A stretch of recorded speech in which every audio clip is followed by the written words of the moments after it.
Space. Hmm. Because I think it's interesting. It's probably one of the bigger avenues that we're seeing in the next decades or so. Mhm. And I think what I learned from you is that you're now leading space ops, the space ops strategy for the Michigan National Guard. For anyone who's not, familiar with space ops and also the Michigan National Guard, can you just share? So, what's the Michigan National Guard? What is space ops? What does it have to do with space? Yeah, Sure. and what does it mean to bring space to Michigan? Absolutely. And I'll rewind the tapes a little bit to go into my resume so that you can better understand where all of this fits in. So I was a lieutenant colonel and an officer in the Department of the Air Force. The Department of the Air Force within the Department of Defense represents the U.S. Air Force and the U.S. Space Force. So having it done work with MIT, with other research labs, with U.S. Space Force formally, and constructed new mission sets, as well as space operations directly, it gave me an education and an experience level that was desirable. Um, Having had returned back from one of my tours in the Pentagon, unfortunately, it was due to medical issues with my wife. She's okay. But that transitioned me back to Michigan, where I started working and integrating with the Michigan National Guard. The National Guard, being the Air and the Army, is a subset of the U.S. Air Force and the U.S. Army. Because it's nationalistic in its focus, in fact, state focused, it has a different mission set. So that being said, as I returned back from the Pentagon, they asked me to start to integrate the space domain into the research and development, the operations, and the exercises within Michigan. The big capstone event every year, in fact, it's in August, is Exercise Northern Strike up in northern Michigan, where we train joint services, Air Force, Army, Navy, Marine Corps, Space Force. But we also train our coalition partners and NATO allies. They come over. And so we have an interconnected exercise. It's multi-domain. And what I mean by that is air, land, sea, cyberspace. What we've been missing is the space domain, that overarching space domain. So I was tasked to come in and develop the space operations strategy to integrate the space domain into national defense, Michigan National Guard, yes, with an output of training our joint and coalition forces in Exercise Northern Strike. So space and space ops feels, if you're not in the military context, it feels far out. Yeah, probably for many it feels even, no pun intended, yeah, but it feels more far out than, I don't know, blockchain technology, or I don't know, maybe even crypto, which many people have had some access to or some touch points with. But space, well, probably not, because obviously, okay, sure, you're fantasizing about it, you're dreaming about it, you're reading about it, you see what SpaceX is doing with launching the rockets and catching them again. Okay, that's cool, but just a few people have been exposed to space or will be flying to space in at least the next couple of years. Let's see if this is going to age well or not. But Right. how do you integrate then space and space ops in existing air, land, and then cybersecurity operations? What's going on there that already now it needs to be kind of be integrated in such a strategy? Yeah, and I would say this applies both to defense activities as well as industry. You really have to approach it from a starting point of strategy. What are you trying to accomplish, right? What is the purpose of either integrating with space, becoming a space company, or using space in a defense application, right? Then you have to define goals that define success, right? So as you have a strategic vision, and we all know that strategies can become a little nebulous and they're more of an exercise of futility, to say a homework assignment nonetheless, right? Say you've got it done. But if you execute a strategy properly with goals, now you can start to envision how you're going to push the plan, right? And the way I speak to this is with plan of actions and milestones that allow you to get there with, of course, KPIs, right? Key performance indicators of whether or not you're achieving it. But then you have to collect the data and get the feedback to see if what you're doing actually aligns with a purpose that helps a customer, an end user, a war fighter for defense activities, or provides a greater service to a sector or an industry, right? And then, like anything else, you have to iterate.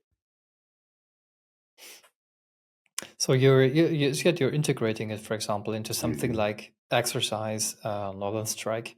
So what does it take to turn a massive multi-force event, into a space innovation proving ground, for example? How does it fit together?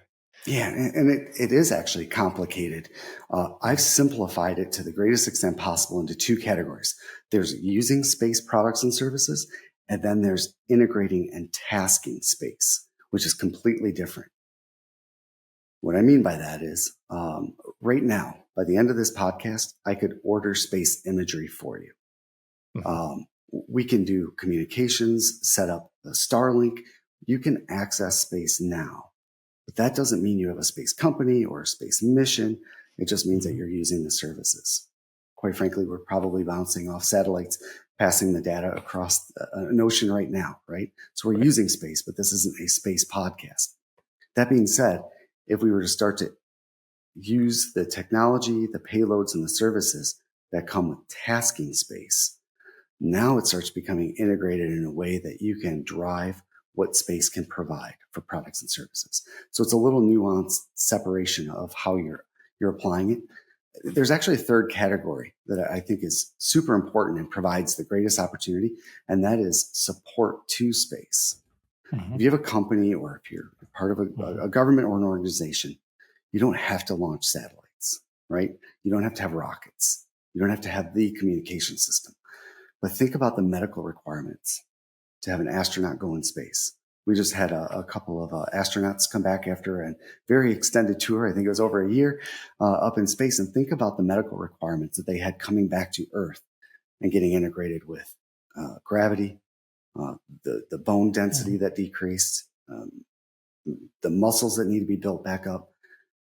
That medical service isn't a space mission, but it's a support to space mission. And so I think that's a critical opportunity that Mhm. virtually most companies can tie into in some way, shape, or form. What do you see? Will the entire space area, this entire thing, will it become more open over time? Will more and more companies or even maybe public institutions Mhm. be there, use space products, tasking space, or even, of course, provide support services to space operations? And if so, what's the future that we're headed toward? Because obviously, then there is implications on security. Mhm. How do you communicate to space, in space? I mean, so how do we deal with this in the future if this is going to become more crowded? I'm not talking only about just satellites over there, Right. but really about everything that's going on up there Mhm. once it becomes more and more crowded. No, and it's a great question, right? I would say the art of the possible is to be defined. Um, I'll say there's two ways to look at where we're going with space, right? It's with opportunities.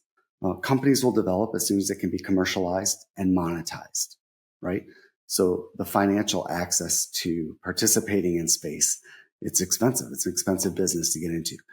But as we've seen with one of the ideas of SpaceX, which is to make it reusable and thus more economical, we'll see those costs come down. And therefore, we'll see a larger expansion into the space domain.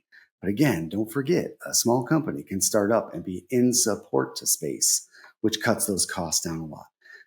But you look at opportunities, space travel. In fact, we just sent up with Blue Origins our first female crew, Mm. right? They were up there for 11 minutes. It was great. I've seen it, Uh, yeah. but that's going to expand, right? Access to space.